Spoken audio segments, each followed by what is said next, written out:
ጥሩ ዓለም ባሳዝነው ባላለው የካክፍለ ከተማ ወረዳ 7 ዋና ስራ አስፈጻሚ ነኝ።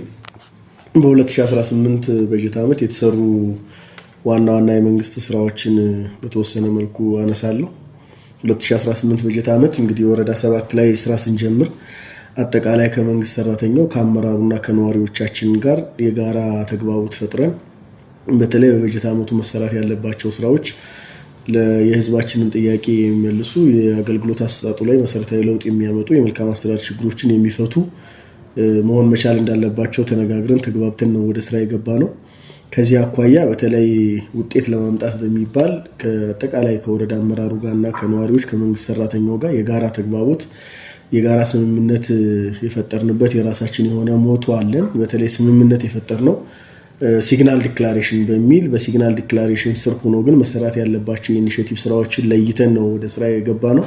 እነዚህ የኢኒሼቲቭ ስራዎች በተለይ በአስተዳደሩ ላይ በመሰረታዊ በሚባል ደረጃ የነዋሪዎቻችንን ጥያቄ የሚመልሱ መሆን መቻል አለባቸው የሚል አቋም ነበረን። ከዚህም አኳያ አንዱ በሲግናል ዲክላሬሽን ወደ 6 ፕሮጀክቶችን ሰርተን ለህዝብ ክፍት እናደርጋለን ብለን ባቀድነው መሰረት ከ100% በላይ መፈጸም ችለናል። ለማስታወስ ያክል በሲግናል ዲክላሬሽን ወይም በሲግናል ስምምነት እንሰራቸዋለን ብለን ከያዝናቸው ፕሮጀክቶች አንዱ የመንግስት ሰራተኞችን ካፌ በአዲስ መንገድ መገንባት ነበረ። እሱንም ገንብተን አስመርቀን ለመንግስት ሰራተኛው ክፍት አድርገናል። አገልግሎት መስጠት ጀምሯል። ከዚህ ጎን ለጎን የመንግስት ሰራተኞች የሸማች ሱቅ በተመሳሳይ በአስተዳደሩ ግቢ ውስጥ አገልግሎት እንዲጀምር ማድረግ ችለናል።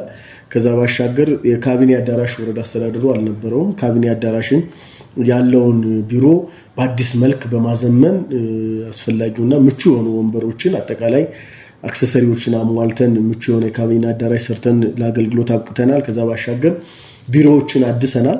ከ7 በላይ የሚሆኑ ቢሮዎችን አድሰን እዛ ቢሮ ውስጥ የሚሰሩ የመንግስት ሰራተኞች ምቹ በሆነ አካባቢ እንዲሰሩ አድርገናል። ቢሮዎችን ስናድስ በተለይ ለአገልግሎት አሰጣጡ ቀልጣፋና ምቹ እንዲሆን ለማድረግ ማሳያ የሚሆኑ ቢሮዎችን አድሰናል። ለአብነት ያክል የዋና ስራ አስፈጻሚ ቢሮ፣ የህብረተሰብ ተሳትፎ እና በጎ ፍቃድ ማስተባበሪያ ጽህፈት ቤት ቢሮ፣ የፐብሊክ ሰርቪስ እና ሰው ሀብት ልማት ጽህፈት ቤት ቢሮ፣ የሰላምና ጸጥታ ቢሮ፣ የህብረት ስራ ጽህፈት ቤት ቢሮ እነዚህን ቢሮዎች እና ሌሎችንም አድሰን በተደራጀ አግባብ ወደ ስራ ያስገባንበት ሁኔታ ነው ያለው።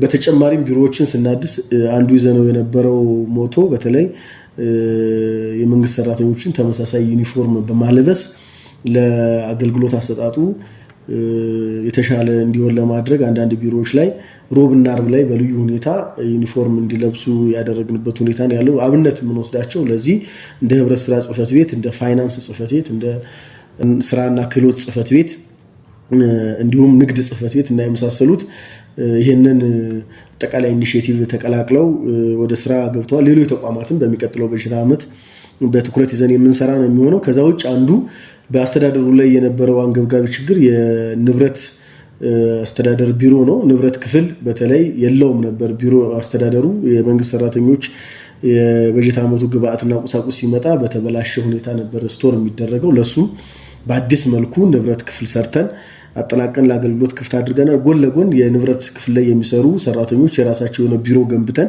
እነሱንም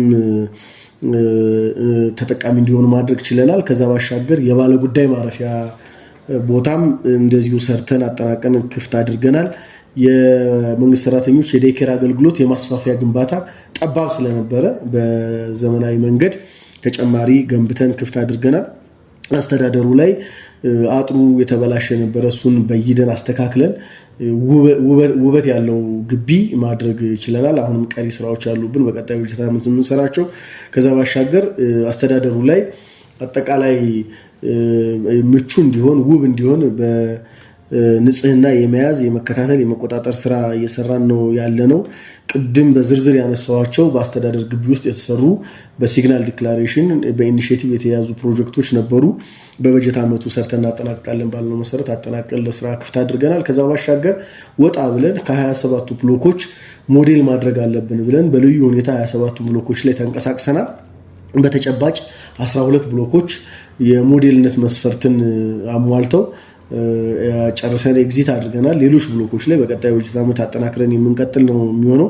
በጥቅሉ ግን በሲግናል ዲክላሬሽን የመንግስት ሰራተኛው፣ ነዋሪው፣ አጠቃላይ አመራሩ በጋራ ተንቀሳቅሶ በበጀት ዓመቱ ደረጃ ይዘን ማጠናቀቅ አለብን ብለን በተነጋገርነው መሰረት ቃላችንን በተግባር ፈጽመን 2018 በጀት ዓመትን ስኬታማ በሆነ መንገድ ፈጽመን ከክፍለ ከተማው ካሉ 12 ወረዳዎች ሁለተኛ ሆነን በማጠናቀቅ ከክብርት ከንቲባ የመኪና ተሸላሚ ሆነናል። እንኳን ደስ አላችሁ፣ እንኳን ደስ አለን ማለት እፈልጋለሁ።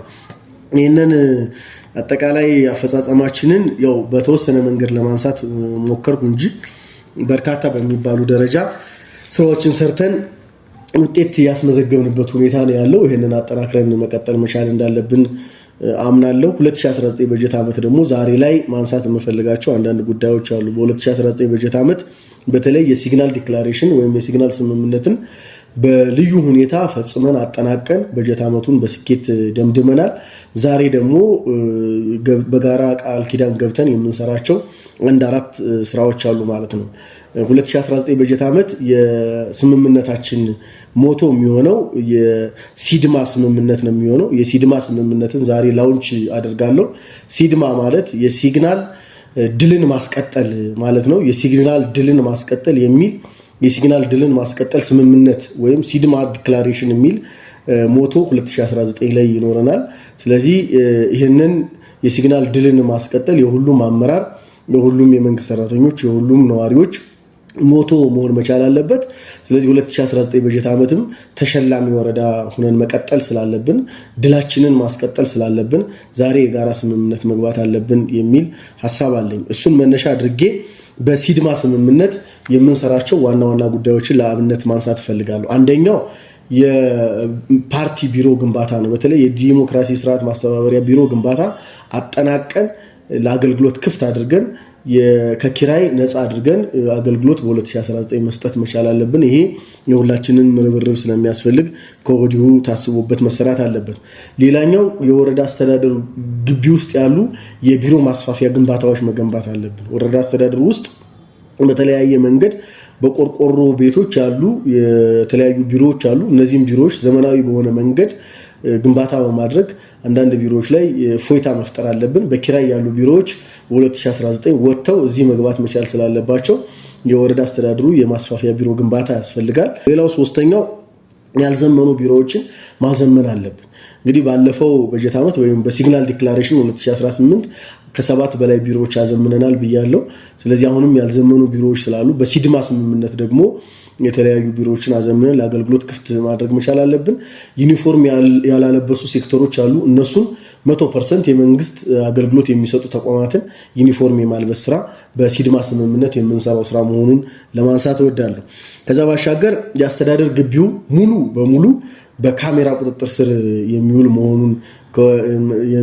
እንዲሆን አድርገን እንሰራለን። ይሄንን ስናደርግ በተለይ አገልግሎት የሚበዛባቸውን ተቋማቶች ለይተን በአንድ ማዕከል አገልግሎቱን በካሜራ ቁጥጥር እናደርጋለን ማለት ነው። ለሱ የሚሆኑ ምቹ ሁኔታዎችን ከወዲሁ እየሰራን ያለ ነው። በ2019 በትኩረት የምንሰራው ስራ መሆኑን ለማንሳት እወዳለሁ። ከዛ ባሻገር በቀጠና ደረጃ ካሉን 27 ብሎኮች 12ቱ ያው አጠቃላይ መስፈርቱን አሟልተው ሞዴል ተብለዋል። ቀሪ ደግሞ 15ቱ ብሎኮች ላይ በጥብቅ ዲሲፕሊን ይዘን ሰርተን ወረዳችንን ሞዴል ወረዳ የማድረግ ስራ አሁንም ማጠናክረን በ2019 በጀት ዓመት የምንቀጥል ነው የሚሆነው።